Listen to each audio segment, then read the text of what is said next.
4 PM news network में दोस्तों आपका स्वागत है। मैं हूं आपके साथ राशिद ज़हीर। दिल्ली चुनाव को शुरुआत में तो कोई इतना ज़्यादा सीरियस नहीं ले रहा था, लेकिन जैसे जैसे चुनाव का समय आता गया देश के बाकी लोगों की नज़रें दो चीज़ों पर आकर रुक गईं। केजरीवाल, मोदी, तीसरे नंबर पर राहुल गांधी। हालांकि सब जानते हैं कि केजरीवाल ने वहाँ क्या क्या काम किए हैं, लेकिन बात यह है कि भारतीय जनता पार्टी, मैं बेईमानी, चुनाव आयोग में धांधली, इनकी बात अभी नहीं करूंगा। ये बात अभी और निकल कर आएगी तब करेंगे। लेकिन बहरहाल अगर भारतीय जनता पार्टी कितने भी समूह को, छोटा हो या बड़ा, उसको हिप्नोटाइज करने में बार बार कामयाब हो रही है, तो इसकी क्या वजह है, सोचने की ज़रूरत है।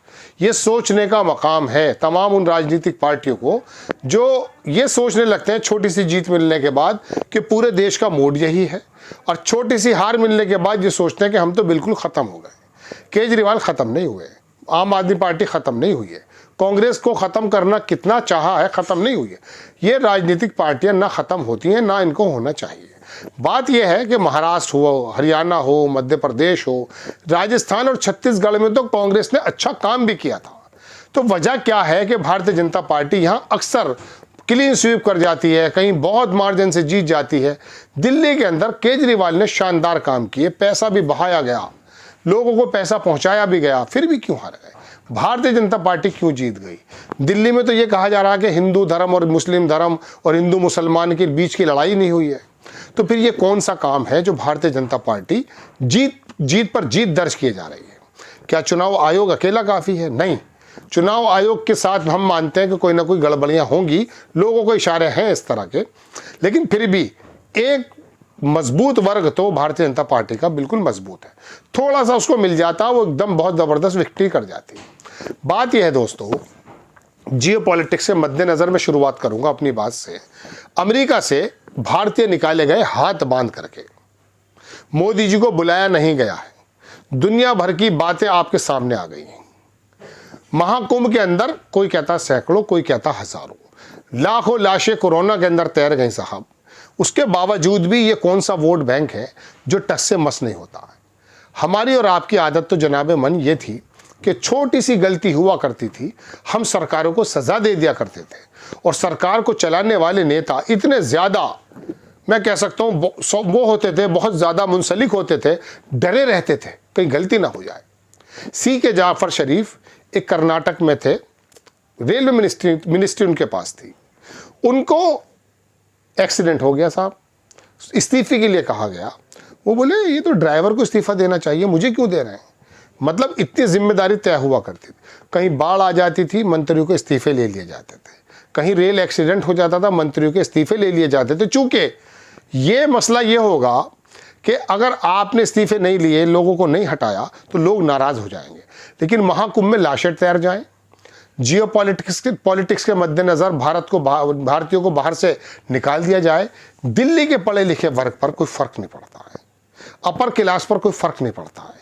इसका मतलब यह है कि ये कुछ अलग नज़र से लोगों को देख रहे हैं, देश को देख रहे हैं। आपकी, हमारी, गरीब तबके की, कमज़ोर तबके की नज़र कुछ और है। इसका मतलब यह है कि जो छोटा तबका है, छोटा तबका इन द सेंस क्वांटिटी के एतबार से, या निम्न स्तर के एतबार से, या SC ST OBC और तमाम आदिवासी, इन लोगों को वक्त पर कभी कभी धार्मिक बना करके वोट ले लेना, और बाकी उनका एक 20-25% का जो वोट जंक है वो मजबूत है।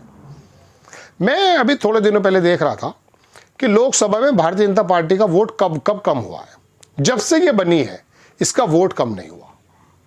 एक बार थोड़ा सा रुका ज़रूर है, लेकिन ये 20, 22, 25, 30, 35, 40 इस तरह से बढ़ती चली जा रही है।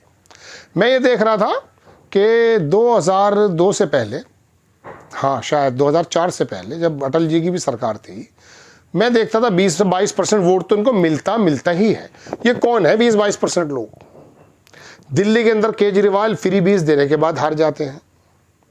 छत्तीसगढ़ में क्या कहते हैं उनका, भूपेश बघेल, इतना शानदार काम करने के बावजूद हार जाते हैं। ये गहलोत साहब 25 लाख रुपए की स्वास्थ्य सेवाएं देने के बाद हार जाते हैं, 5 लाख का होता है। तो ये वजह क्या है? इसमें सोचना, या मोदी जी का करिश्मा है ये? भारत वाकई आगे बढ़ रहा है, जो जो राजनीतिक पार्टियां विपक्ष की वो देख नहीं पा रही हैं, तरक्की हो रही है।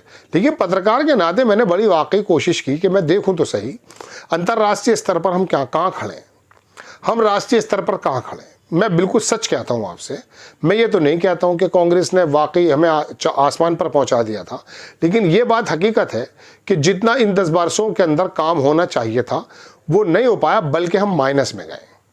मनमोहन सिंह के समय जो शोर नहीं मचा पाए, बड़ा शानदार काम चल रहा था, थोड़ा धीरे स्तर से हो सकता है। कांग्रेस ने वाकई थोड़ा धीरे स्तर पर काम किया है। मंत्रियों के एक कहना चाहिए कि इसे कहते हैं बुद्धि, इस पर बड़ा मास चढ़ा हुआ था। ये मास चढ़ने से मालूम है क्या होता है? मास चढ़ने से ये होता है कि जब हम घूमते हैं यूं करके देखते हैं तो पीछे देखा नहीं जाता है, इसलिए कहते हैं कि तेरी गर्दन पे बड़ा मास चढ़ गया है। तो मास चढ़ा हुआ था, सुन ही नहीं रहे थे, मर रहे कट रहे, भारत अजीबोगरीब स्थिति में है। हाँ, लेकिन एक काम था प्रोग्रेसिव। एक यहाँ एमपी थे पुराने कांग्रेस के, उनके पोते थे, उनका नाम था अरुण। वो बाद में एडीजी बन गए थे, मेरे मित्र थे। सुना उनका देहांत हो गया। मुझसे बहुत पहले जब मैं स्कूल में था ये कह रहे थे, राशिद कांग्रेस जो है ना भले धीमी गति से है लेकिन प्रोग्रेसिव पार्टी है। तो मुझे लगा कि वाकई बात सही कह रहे हैं।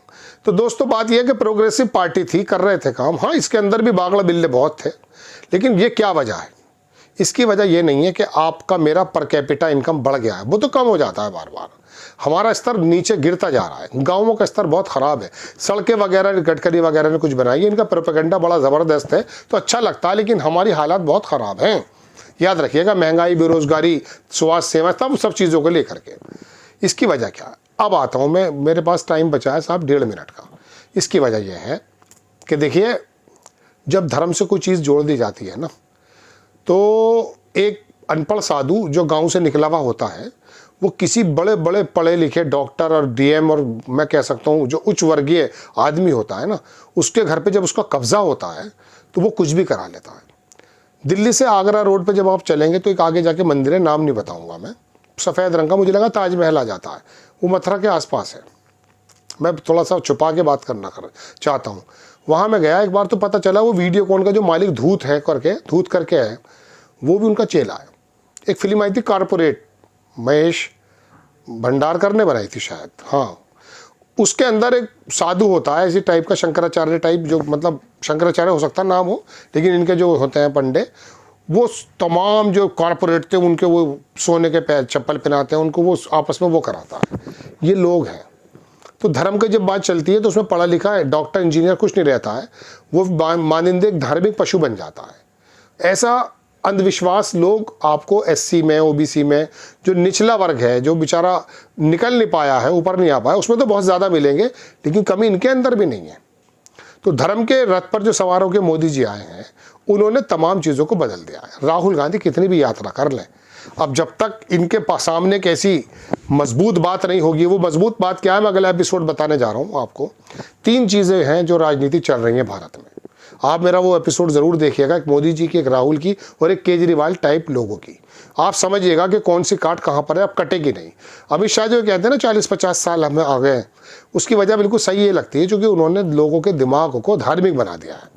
आरएसएस ने, पंडों ने, साधुओं ने पूरे देश को राममय बना दिया है। तो अब हम ऐसे सपोज करो मेरा नाम राशिद ज़हीर नहीं है, मेरा नाम कोई अनिल रस्तोगी मान लो या कुछ भी संजय शर्मा ही मान लो, चलो हमारे यहाँ संपादक हैं।